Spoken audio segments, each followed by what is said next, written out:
Well, hello again, and we're in the book of Micah, chapter 7.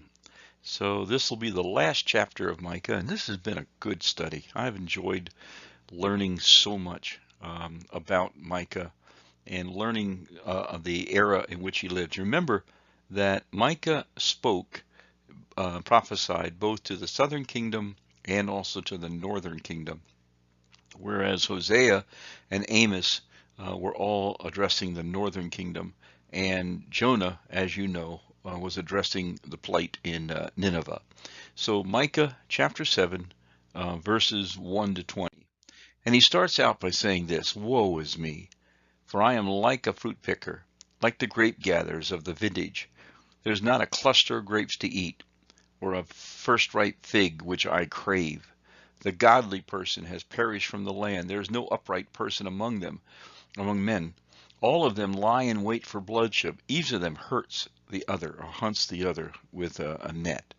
Now, you'll notice that he says, I'm like the fruit picker, I'm like the grape gatherer. And what he's trying to say is there's an illustration that you're looking at here. Just like a fruit picker or a grape gatherer who can't find the fruit that's there or isn't there, and it frustrates him.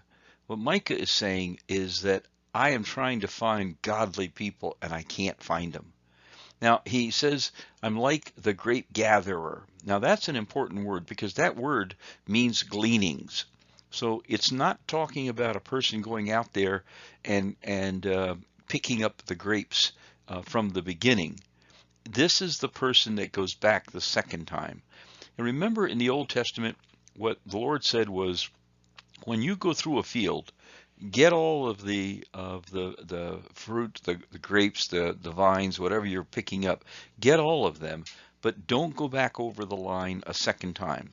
Let that for the poor. And then the idea was the gleanings were the people coming in and picking up the missed crop, and they would take it home and use it for their food.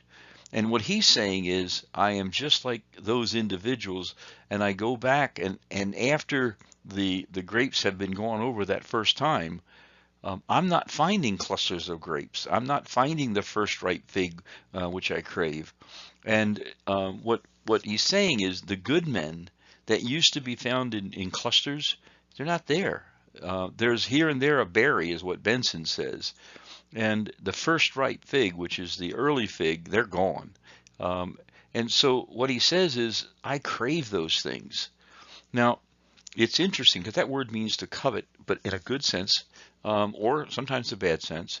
And it means desire or be desirous. I long, I lust after the first ripe fig. Now, I use that as an illustration, and I said it this way. If you've ever wondered why a number of us cried when we first came here, these two verses explain it. We craved real fellowship, the chance to hear the word preached straight without having to forgive the speaker. And when we first got here, there's about 18 of us that came across. We first got here, we cried because we were finding the grapes. We were finding the clusters of grapes. We were finding the first ripe figs. We were finding the things that we were looking for, that we desperately wanted, that we weren't getting before. And we cried because it was so good. And so what Micah is saying is, I'm looking for godly people, and they're just not here. And he says this: they've perished from the land. There's not any upright persons among them. All of them lie in wait for bloodshed. And what he says is they've perished. They wandered away. They lost themselves. They've perished. And the straight folks, the folks that are doing the right thing and doing what they're supposed to do, they're not there. Um, Precept Austin quotes Psalm 14:3. They have all turned aside. Together they have become corrupt. There's no one that does good, not even one. And Barnes says they all of them lie in wait. And Isaiah, remember Isaiah preached at the same time as Micah and to the same audience. Isaiah said it this way: your hands are defiled with blood, your fingers with iniquity, your lips hate spoken lies, your tongue hath muttered perverseness. None calleth for justice, nor any pleadeth for truth. So Micah and Isaiah preached at the same time to the southern kingdom, and Micah, as you know, also preached to the north. And they preached during the time of Ahab, during the time of Hezekiah. Hezekiah was able to, the Lord through Hezekiah was able to institute a revival, and the evil things that Micah said was going to happen to the southern kingdom didn't happen right away because of that revival. Nahum, who we're going to be talking about next, he preached during the time of Jeremiah, which was the end of that southern kingdom.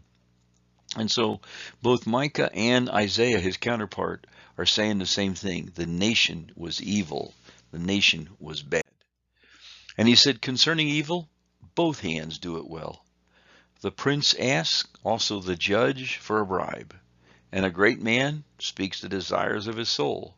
So they weave it all together. The best of them is like a briar, the most upright like a thorn hedge. The day when you post your watchman, your punishment will come, and then their confusion will occur.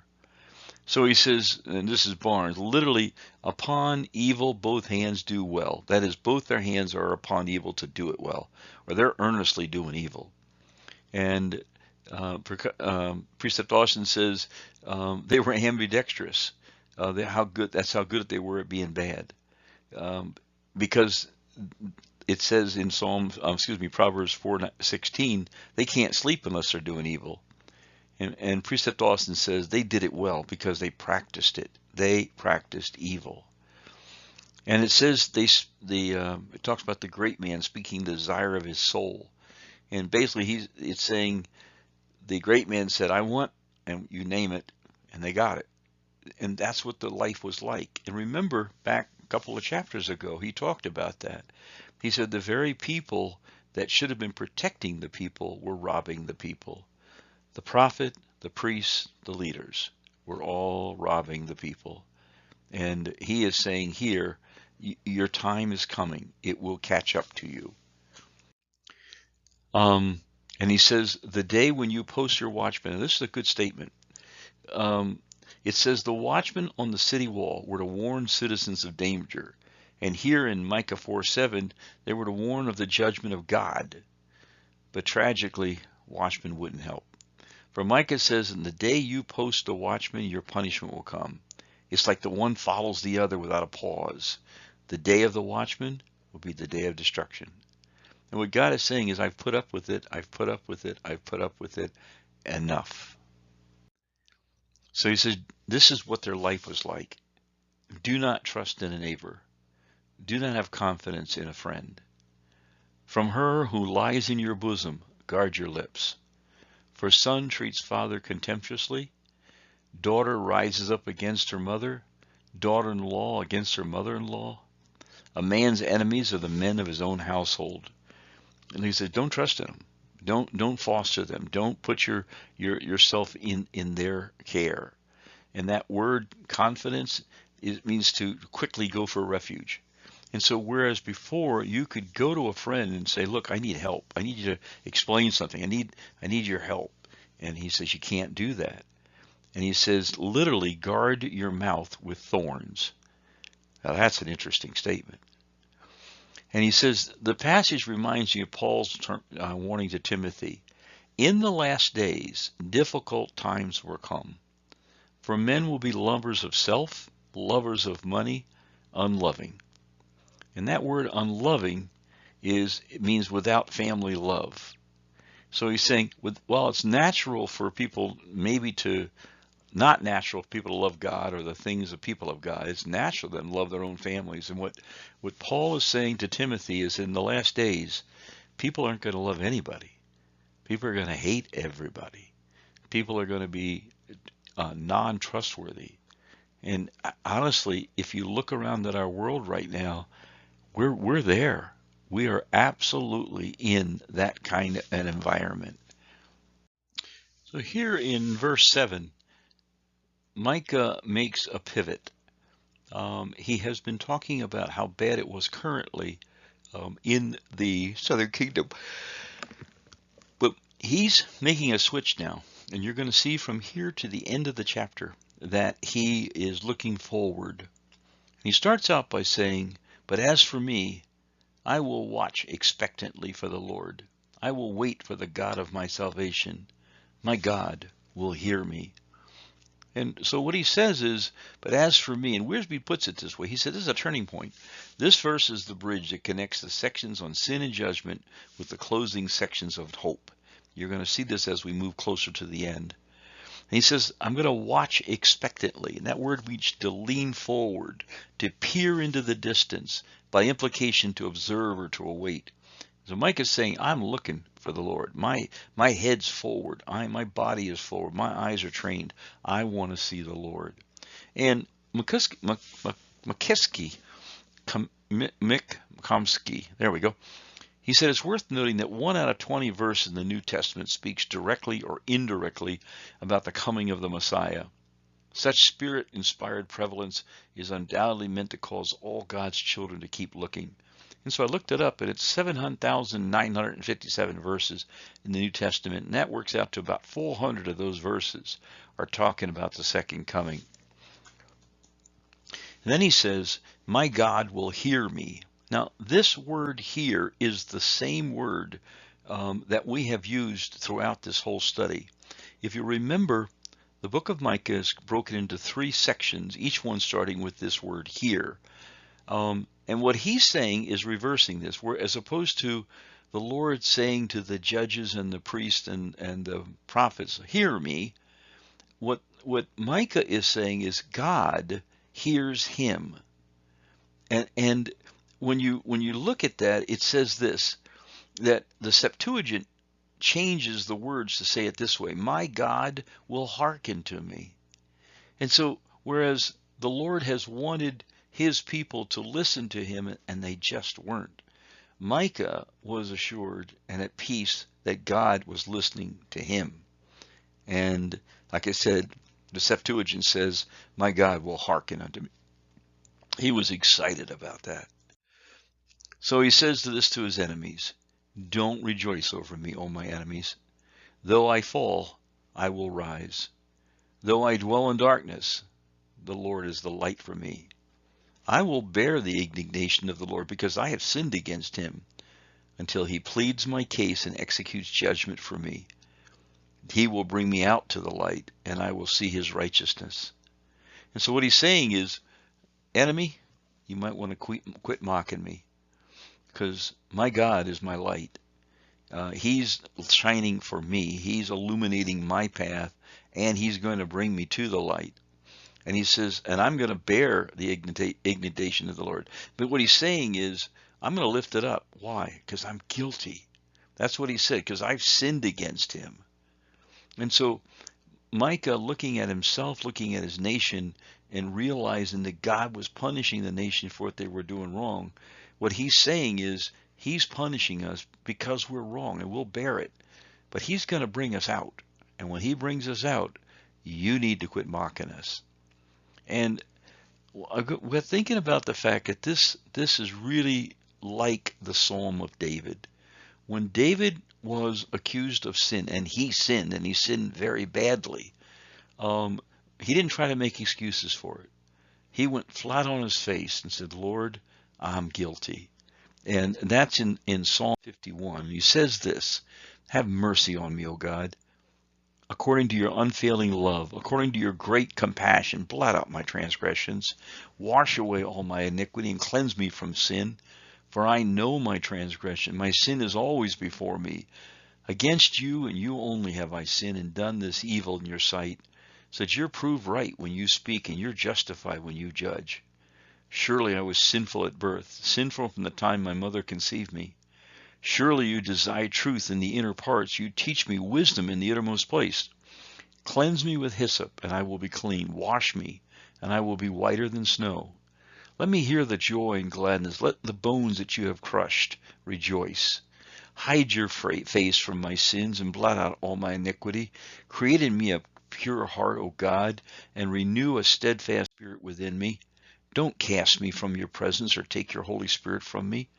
Restore to me the joy of your salvation. Grant a willing spirit to sustain me.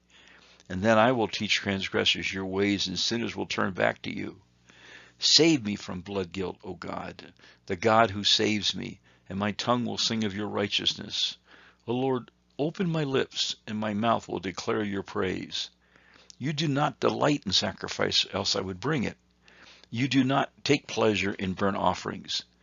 The sacrifices of God are a broken spirit, a broken and a contrite heart.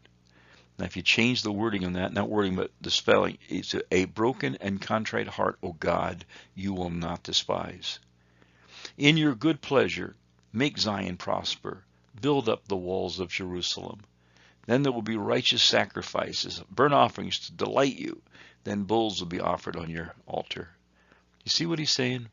Without going through the whole message, he's saying, Lord, you don't want sacrifices. You don't want burnt offerings. You want a broken spirit, a contrite heart. When that happens, then the sacrifices will be accepted. And David is saying, I am guilty. And Micah says, we're being punished right now because we are guilty. But he's going to bring us to the light. Then my enemy will see, and shame will cover her who said, where is the Lord your God? My eyes will look on her. At that time she'll be trampled like the streets of mires of the streets. Remember that back in Micah 2, where he's quoting his own people. He says, first of all, the Lord said, I'm planning against this family a calamity in which you can't remove your necks. You will not walk haughtily, for it will be an evil time. And so what he's saying is the Lord's going to take you through the woodshed. And he said in verse 4, on that day they will take up against you a taunt and utter a bitter lamentation, saying, and what they're doing is they're quoting the Israelis. In other words, the Israelis are saying, we're completely destroyed. And they're crying about it, and the enemy is mocking them using the same words. He exchanges the portion. He moves it from me. To the apostate, he apportions our fields. Follow? And what Micah is saying here in verse 10, he's saying, you who used to mock us, your eyes are going to get down because your cities are going down, which is exactly what did happen. That time came. That was the previous time. This time will be different, because what Mike is doing now is that he has just looked way into the future, and he's saying God's going to bring our nation back, and when he does, you are going to be embarrassed. He said, on that day it will be a day for building walls. On that day your boundary will be extended. Now this word for walls is interesting. It's a different word. When Nehemiah was making the city walls, he used the Hebrew word chima, but this is gatter. And gatter is more of a wall that you use to describe, like the protection around a vineyard would be a gatter, and it's kind of a border type thing. And so what he says at the very end of this, the wall Micah uses could be referred to building up of God's vineyard, not just the city, but the entire nation. And so what Micah has done in chapter 7 is he started out by talking about the evil that they were doing, that there was nothing good, and that God was going to punish them. But what Micah said is, my eyes are on the Lord, because we're getting punished because we deserve to be punished. But the future's coming. When that comes, we're going to be built up again. Our walls are going to get expanded. Our nation's going to grow. And at that point, we own the world and not you, world. And you'll be coming to us. Now, he's not doing that in pride. He's saying that's what God's got planned for us. So John Phillips says it this way. With great patience, remarkable acumen, and resourcefulness in the face of constant opposition and harassment, the reborn state of Israel in our day has cleared marshes, irrigated deserts, built cities, established industries, and forged a nation. But it will be swept away, for Micah could see ruins and rubbles everywhere. The Russian invasion, the malignant enmity of the Antichrist, wars, bombing, terrorism will take their toll. However, there will be a final turn in the long line of troubles. Zion will be rebuilt, and her boundaries will be greatly enlarged. So as we said back in verse 7, What Micah was doing was he gave the temperature of the land as of the time of Micah. Then in verse 7 he pivots. Now he's looking to the future, and he's saying we're still going through that punishment, but when we come out of it, God's going to bless us, and he's going to bless us tremendously. And the nations around us that were insulting us are going to be very, very embarrassed. That's exactly what he's saying. So you see this. It will be a day when they will come to you from Assyria and the cities of Egypt, from Egypt to Euphrates, from sea to sea and mountain to mountain. Okay, and the earth will become desolate because of her inhabitants on account of their deeds. Now, this day when they come, Barnes feels that it's talking about the reign of Messiah's rule.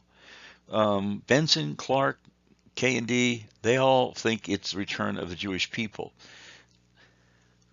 Precept Austin thinks a little different. He's thinking that what this verse is saying is that who's coming is not the Israeli nation, but the world coming to Israel for the Lord. And they quotes Isaiah 2. Now we've seen this one before. And it will come about in the last days, the mountain of the house of the Lord, which is Jerusalem, will be established as the chief of the mountains, and be raised above the hills, and all the nations will stream to it. And many people will come and say, Come, let us go to the mountain of the Lord, to the house of the God of Jacob, that he may teach us concerning his ways, that we may walk in his path. For the law will go forth from Zion, and the word of the Lord from Jerusalem. And so what he's saying is after the Jewish nation is pulled together, that the Lord's going to bless them in such a way that the Gentile world is going to be coming to them for the Lord's leading in their lives. But the earth is going to be desolate. And as you read the book of Revelation, you see this. You just see the constant devastation of the earth, stars falling and earthquakes and fire and brimstone, and the earth just gets messed up bad during that period of time. So he says to the Lord, shepherd your people with your scepter, the flock of your possession, which dwells by itself in the woodland in the midst of the fruitful field. Let them feed in Bashan and Gilead as in the days of old. Okay, so this is a prayer to the Lord. Now there's an interesting responding prayer in another book. So let's go through this one first. He's saying to the Lord, shepherd your people in the midst of a fruitful field. Now that fruitful field is the word that would be Carmel. So when you look at what Carmel is a mountain range in today's Haifa. In that Haifa is part of Carmel, and it apparently was absolutely gorgeous. That range absolutely had some beautiful fields and areas of growth on it. So Benson says it's called the Forest of Carmel, and spoken of a place remarkable for its fruitfulness. Therefore, to feed in the midst of Carmel implied giving them a lot of beauty and plenty. And then it says, let them feed in Bashan and Gilead. So these parts of Canaan were noted for their rich pastures, and therefore this implies the same as the foregoing, namely bless them with plenty of everything. Okay, now I want to read another verse. This comes from Jeremiah. So you remember Micah spoke during the time of Isaiah, and then Jeremiah was 100 years later near the end of the southern kingdom. But when he looked at this promises, this is what God promised, and this is really important. And I will bring Israel back to his pasture, and he will graze on Carmel, which we talked about earlier, and Bashan. His desire will be satisfied in the hill country of Ephraim and Gilead. So Micah predicts or asks the Lord to give them the ability of eating on Carmel, eating on Bashan, and eating in Gilead. Jeremiah, 100 years later, quotes the Lord as saying, you guys are going to be going back to Carmel, you're going back to Bashan, and you're going back to Gilead. So, I'll show you something. All right, here's the map of Israel at the time of Micah. And so what I did was I got another map. This is Israel today. Now, this is a smaller, it's condensed Israel, but the same areas are there. Whew, excuse me. So let's take a look at where's Bashan. Well, Bashan's up here. So you'll notice that Bashan is on the eastern side of the Jordan River. Let me get my marker out again. Do you remember that we talked about this last week? They came up and then got to Shittim and then crossed over into Gilgal. Now, before they did this, Reuben, Manasseh, and some of those said, hey, this land on this side is gorgeous. Can we have land on this side? And the Lord said through Moses, yes, provided you guys go help get rid of these folks, then you can come back to your land. So you'll notice that there's 3 tribes sitting out here. There's Manasseh, there's Gad, and there's Reuben. Now, if you know your history, you know that Manasseh is also on the other side of the river. But here's Bashan. And so Bashan is on the eastern side. It's northeast of Galilee. Well, let's see what happens if we move that over to today's world. So here we go. And where are we? Well, look at that. Golan Heights. You ever hear of that? Overlooking Syria. So if you look at where Bashan is, and you come over here and say, okay, well then this is Bashan. Well, who owns Bashan today? Syria. Yeah, they're not going to give that one up easy. But the Lord said, I'm going to open up Bashan for you. All right, well, let's look at Gilead. Well, Gilead's down here. So here's Gilead. So let's look at today's map. Well, where's Gilead? Well, you come on over. Look at that. Ammon, Jordan. All right, here's Jordan. So what we're looking at is, again, here's the Dead Sea right here. Here's the Jordan River right here. Here's Sea of Galilee right here. All right. And on this side of the Jordan is country of Jordan. And on this side up here is Syria. And the Lord says, I'm giving you Gilead and Bashan. That's exactly what he said. And I shall bring Israel back to pasture, and they will graze on Carmel. We haven't gotten there yet. And Bashan, and his desired will be in the hill country of Ephraim and Gilead. So when God make this future promise, it hadn't happened yet, but it's gonna. Then the other place that he mentioned was Carmel. All right, so here's Carmel. You see that mountain range right there? That's Carmel. And then if you move that over, that's in the Haifa area. You've heard of Haifa. So Haifa is at the point, would be right here, is where Haifa would be. There it is right there. And at the end, it's at the end of the Mount Carmel mountain range right there. And apparently this area is just absolutely gorgeous. And so what he's saying, the Lord is saying, is I'm bringing you back. I'm going to make you a grand nation. You're going to feed again in Bashan and in Gilead and on Carmel. I'm in charge. That's something.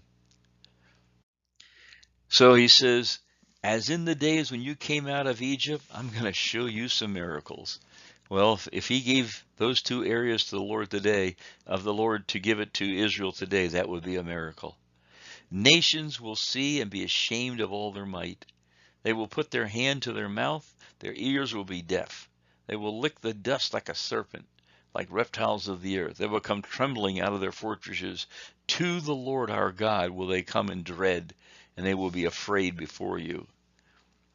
And so he's saying they're going to come with all their might, all that work that they did, and they weren't able to beat you. Why? Because the Lord was there. And Precept Austin brings in an Isaiah passage that's similar to this, again, contemporary of Micah. Thus he will spring many nations, kings will shut their mouths on account of him. For what hath not been told them they will see, and what they had not heard they'll understand. Who is like you? Who is a God like you? Who pardons iniquities and passes over the rebellious acts of the remnant of his possession. He does not retain his anger forever. He delights in unchanging love. Now, first of all, if you look at Micah's name, it means who is like God. And the Lord allows him, because remember the Lord wrote the prophecy, the Lord allowed him to use the meaning of his name here. Who is like God? And then Micah says this, who pardons iniquity, who passes over the rebellious act of a remnant of his possession. This is something that we talked about last week, that the nation of Israel will come together, but it will be a remnant of the nation of Israel, but they will come to the Lord, and they're going to come to the Lord powerfully and strong.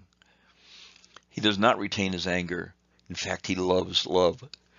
It's the idea that when you look in the scriptures, there's a tendency to see the Father as very, very stern.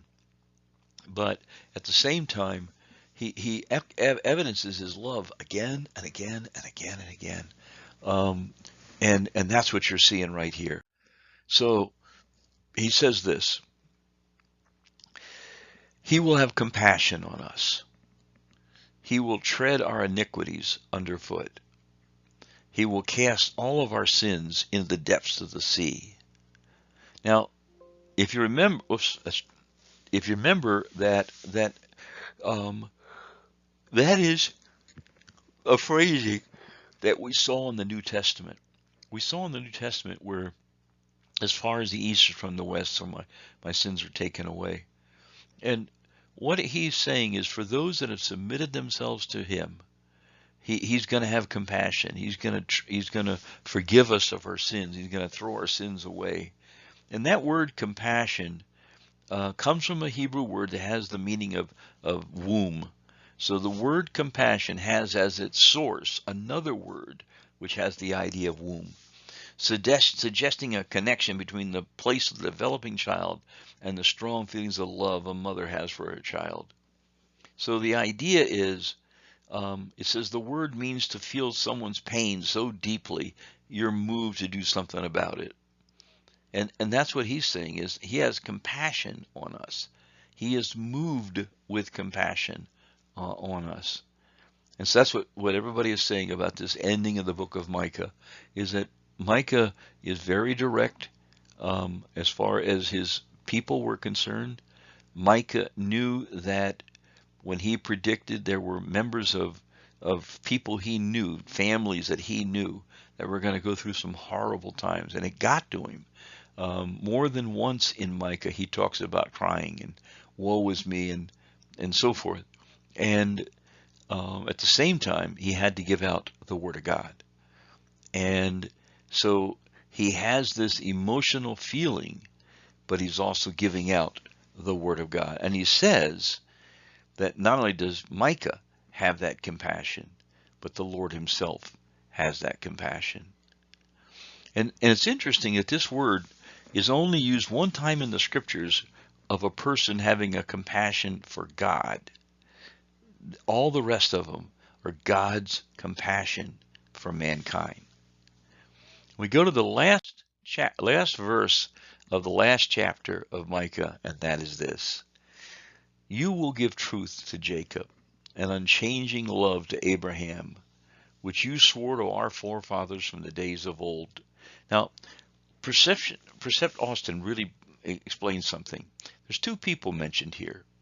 The idea of the Abrahamic covenant, which is distinct from the Mosaic covenant. Now, if you study those two covenants, and the next little section will say it, the Mosaic covenant, has caveats. They are, if you do this, then I will do this. And if you do this, then I will do this. But if you don't do this, then I am not going to do this, or whatever. And there's these conditions in it. And the children of Israel were being punished because they just shattered the Mosaic covenant, and God, according to the covenant, was giving them the problems that he was giving them. The Abrahamic covenant is different. It's an unconditional covenant. And it says this, on the other hand, the covenant made with the forefathers, Abraham, Isaac, Jacob, was a covenant of grace, and thus one to be fulfilled to Israel, not because they deserved it, but because God is the God of salvation, and there's no one like him who forgives sins. And so the Abrahamic covenant was unconditional. I, the Lord, am going to do this for you, Abraham, and for your family after that. And it wasn't conditional. God chose to love Abraham and family and to do these things for Abraham and family. Whereas Mosaic was conditional. And so they were paying the bills for Mosaic because they kept on sinning. But God said throughout this whole thing, and that's what it closes here, unchanging love to Abraham, which you, God, swore to our forefathers from the days of old. And that's something that I think that we've seen all through the book of Micah. We see promises from God that are going to be fulfilled. They just will be. And then we see sometimes the conditional ones, the ones that say, do this and I will do this. If you don't do this, then I'm going to do something different. There's a conditions on them. And that's what Micah is saying. Micah is saying, we're paying the bills right now. We're being punished because we deserve to be punished. But our God is a loving God. And where he promised to bless us, he is going to bless us. You can count on it. You can bank on it. And to me, that's Micah. Micah, the book of Micah, is giving me hope that if I do what I'm supposed to do, he will bless me.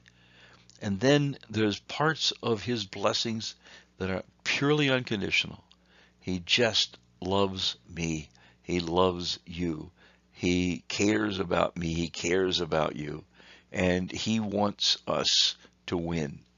One of the verses that we read today to some people is, if God's for us, who can be against us?